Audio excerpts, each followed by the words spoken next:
Welcome to P. Agarwal Editorials. Today we are going to do lesson 5 Rural Development of Class 11th Economics NCERT. तो basically rural development क्या है कि हम rural areas की living standards और economic growth improve करें, economic conditions improve करें और साथ में हमारे लिए सबसे ज़्यादा ज़रूरी इसलिए भी हो जाता है क्योंकि हमारी 2/3 पॉपुलेशन जो इंडिया की है वो विलेजेस में रहती है। तो अगर हमें नेशनल ग्रोथ चाहिए या प्रॉस्पेरिटी चाहिए तो हमें उन पे ध्यान देना ही है सबसे पहले। महात्मा गांधी जी ने भी हमेशा हाईलाइट किया है कि soul of India lives in its villages.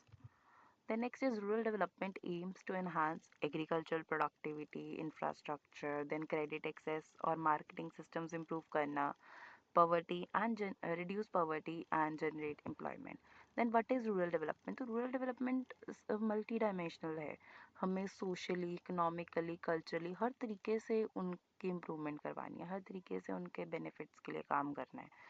तो की एरियाज़ क्या है रूरल डेवलपमेंट के? Human resource development.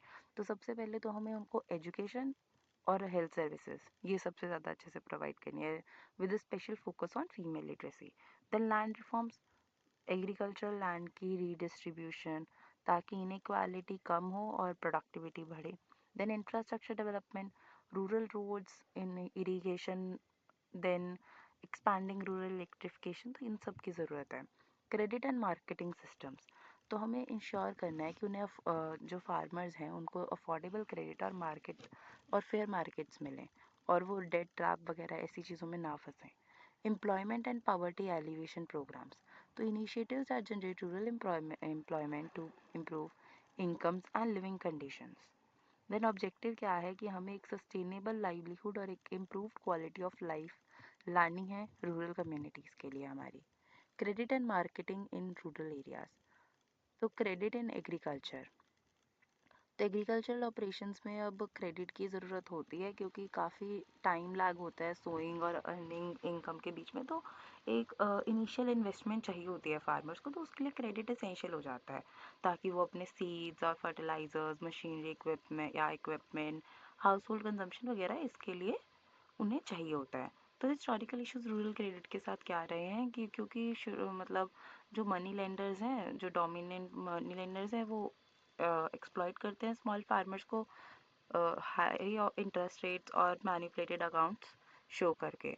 Institutional reforms and credit systems, तो पहले nationalisation of commercial banks in 1969, तो इनका ये था कि क्रेडिट फ्लो ताकि क्रेडिट फ्लो रूरल सेक्टर्स के लिए बढ़े तो कमर्शियल बैंक्स बने थे।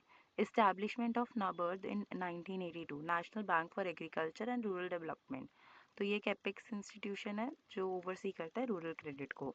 मल्टी एजेंसी अप्रोच, तो इसमें क्या आते हैं cooperatives, commercial banks, regional rural banks, ये सब। फिर कुडुमश्री एक women centric poverty reduction programme है केरला में। उसमें क्या था कि वहाँ पर जो वुमेन है वो अपने आप ही ग्रुप्स बना के एक थ्रिफ्ट और क्रेडिट सोसाइटी बनाती हैं और ओवर 1 करोड़ सेविंग्स जो है वो कर, तो it is recognised as Asia's largest women led microfinance initiatives. Then agricultural marketing system. The agricultural marketing system encompasses all activities that move from the producer to the consumer. तो अब इसमें सारा कुछ आ जाता है कि कैसे चीज़ों को ट्रांसपोर्ट किया गया, कलेक्ट किया गया, स्टोर किया गया, ये सब चीज़ें।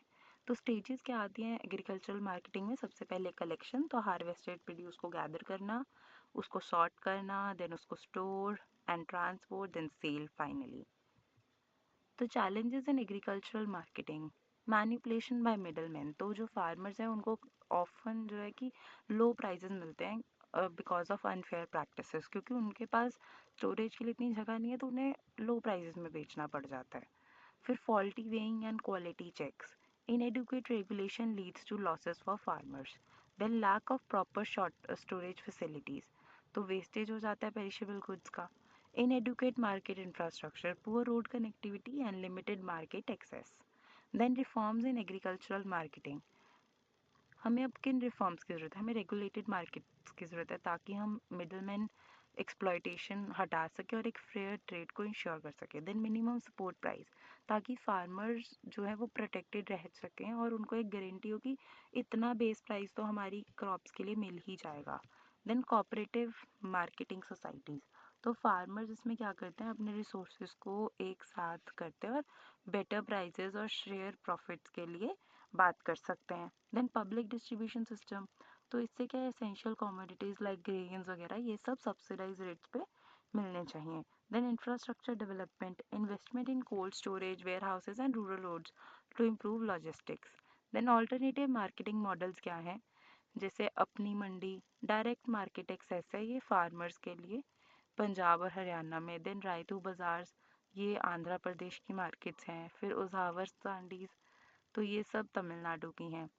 देन कॉन्ट्रैक्ट फार्मिंग, तो फार्मर्स और कंपनीज जो है वो आपस में एक एग्रीमेंट कर लेती हैं पहले ही, कि फिर उसमें कई बार क्या होता है कि कंपनीज ही आपको वो भी बताती हैं कि हम आपसे खरीद लेंगे, और उनको मतलब जिस तरह की चीज़ वो चाहते हैं कि प्रोडक्शन हो वैसी ही वो सीड्स वगैरह भी देते हैं आपको, और ऐसे सब।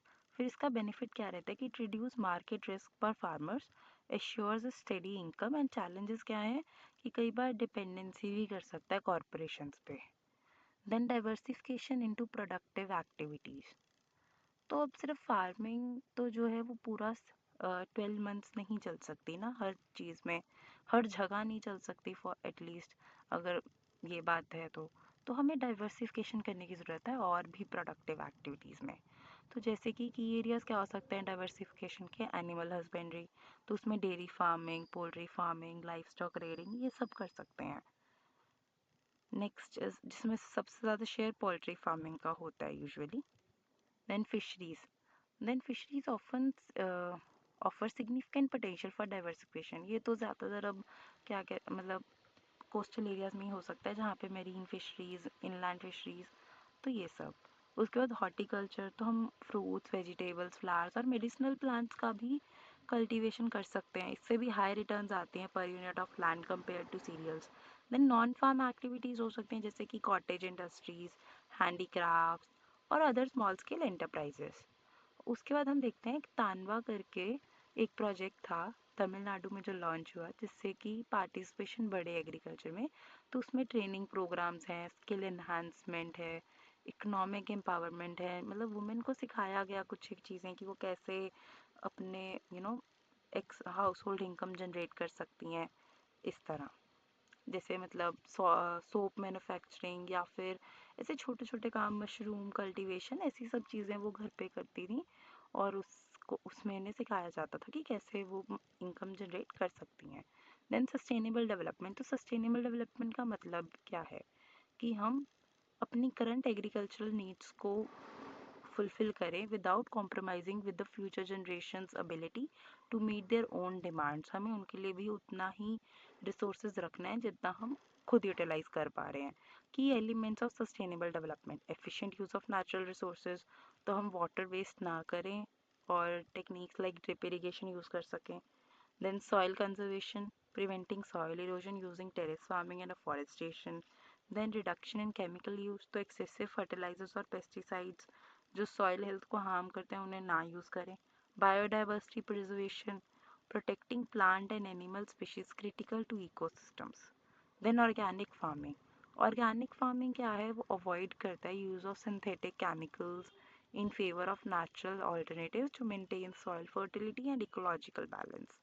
फीचर्स ऑफ ऑर्गेनिक फार्मिंग क्या है, organic fertilisers uses manure, compost and green manure instead of chemical fertilisers.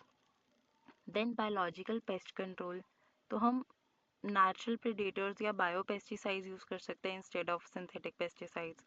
तो इस सब के बेनिफिट क्या रहेंगे, एक तो हेल्दियर प्रोड्यूस है, फिर इनके मार्केट प्राइसेस भी ज़्यादा अच्छे हैं ऑर्गेनिक फार्मिंग के, और एनवायरमेंटल सेफ्टी भी है। पर चैलेंजेस क्या है कि इसकी यील्ड्स बहुत कम है और प्रोडक्शन कॉस्ट बहुत ज़्यादा आती है। कंक्लूजन यही है कि गवर्नमेंट पॉलिसीज़ और इंस्टीट्यूशनल सपोर्ट के साथ एक्टिव कम्युनिटी पार्टिसिपेशन, ये तो हम भूल ही नहीं सकते, ये सब चीज़ें नेसेसरी हैं ताकि हम रूरल प्रॉस्पेरिटी अचीव कर सकें। Thank you.